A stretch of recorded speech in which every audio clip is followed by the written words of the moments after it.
Le paysage, c'est un petit peu ce qui nous traverse. Parce qu'on dit souvent ça, le paysage traversé nous traverse. Et c'est un peu cette idée-là qu'on avait envie de poursuivre, c'était de se dire tiens, dans quelle mesure les paysages de notre enfance, mais même les paysages dans lesquels on vit en fait, nous habitent et parlent à travers nous. C'était un peu ça l'idée du spectacle. Donc les paysages, c'est voilà, on est en pleine ville ici, on est en plein Bruxelles, mais c'est aussi les paysages urbains. C'est pas simplement l'idée qu'on s'en fait d'un paysage assez romantique qui s'étale devant nos yeux ébahis. C'était aussi de se dire tiens, les paysages urbains composent aussi une façon d'être au monde, une façon de dialoguer, une façon qui parle à travers nous. Ouais. Que la poésie, c'est quand même un état d'émerveillement permanent. C'est de se dire tiens, qu'est-ce qui fait que on repose un regard neuf sur les choses qui nous entourent et comment on va dans notre quotidienneté décrypter ou en tout cas photographier des moments, des instants qui font qu'on s'en émerveille ou qu'on se rappelle à leur beauté fondamentale. Mais cette beauté-là, elle n'est pas simplement dans un... Voilà, on parle beaucoup des paysages et cette beauté-là, elle ne se... Je le redis parce que c'est important, c'est pas simplement un arbre, c'est pas simplement un vol d'oiseau, c'est pas simplement... C'est aussi la beauté d'un visage, c'est aussi la beauté d'un geste, d'un déplacement, d'un corps dans l'espace. Enfin, voilà, le mouvement a une importance aussi énorme parce que Charlie a chorégraphié pas mal de séquences dans ce spectacle. Et donc la poésie des corps est aussi très présente dans ce spectacle. C'est aussi ça, c'est tenter de revenir à une certaine porosité, de se dire comment on se met dans un état de fragilité ou d'écoute qui nous permet de prendre le temps de cet émerveillement et de sentir qu'en fait on a encore en nous des espaces pour être habités par autre chose que soi-même.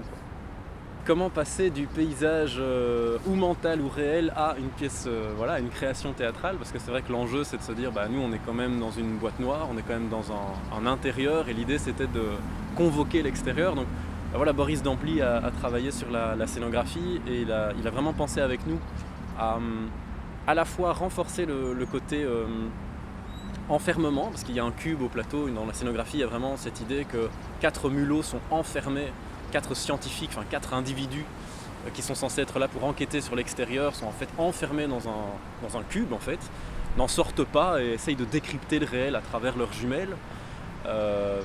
Et puis sortent de ce cube à un certain moment très vite dans le spectacle et sont amenés à redécouvrir leur réalité, le paysage extérieur. Et donc ça, on a réfléchi avec Boris à comment convoquer par le truchement théâtral, par la scénographie, cet espace du dedans, du dehors, en sachant que de toute façon ce ne sont que des artifices théâtraux. Et puis après le reste, il y a Jeanne Cousseau aussi qui s'est chargée de tout le travail vidéo, de reconvoquer des images de paysages à travers une télé qui est là sur le plateau et qui est comme une fenêtre aussi sur notre monde. Et puis après c'est aux spectateuristes d'ouvrir leur imaginaire et de convoquer leur paysage intérieur. Mais il y a aussi évidemment tout l'aspect musical dans cette création, parce que comment s'éveiller et comment éveiller nos sens dans la boîte théâtrale, c'était un peu ça la question que tu me posais, mais la musique a une énorme importance aussi là-dedans.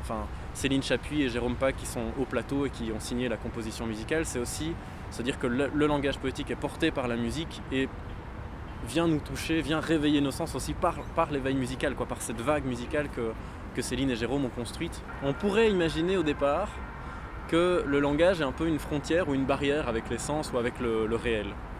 Et dans cette création-ci, et c'est sans doute le rôle de la poésie, c'est aussi de se dire, tiens, en fait, le langage nous rapproche du réel. On a toujours cette image de la poésie, c'est rêver, c'est être en dehors du monde. Même dans les ateliers d'écriture où je vais parfois, c'est souvent l'idée qu'on a. La poésie, c'est s'extraire du réel. Moi, je crois que c'est le meilleur moyen de plonger dans le réel. Et que le mot nous rapproche des choses. Alors évidemment, on est toujours très éloigné du monde parce que c'est des choses qui nous échappent. Un arbre, c'est un schème mental de dire c'est un arbre. Et en même temps, le mot arbre sonne d'une certaine façon et nous rapproche. Je pense au mot écorce. Je me dis le mot écorce, en tout cas dans la langue qui est la mienne, en français. Je me dis tiens, il dit un peu de ce que je vois, de ce que je touche, de mon rapport sensoriel au monde. Et ça, je pense que le langage a cette fonctionnalité-là de nous dire en fait, elle peut nous ouvrir au sens et qu'elle ne nous en éloigne pas. Et donc oui, évidemment que les mots et la façon dont on les pratique, la musicalité des mots peuvent nous rapprocher du réel, peuvent nous permettre une plongée dans le réel, dans le paysage. Je pense que c'est un des meilleurs plongeons possibles, c'est par la langue en fait.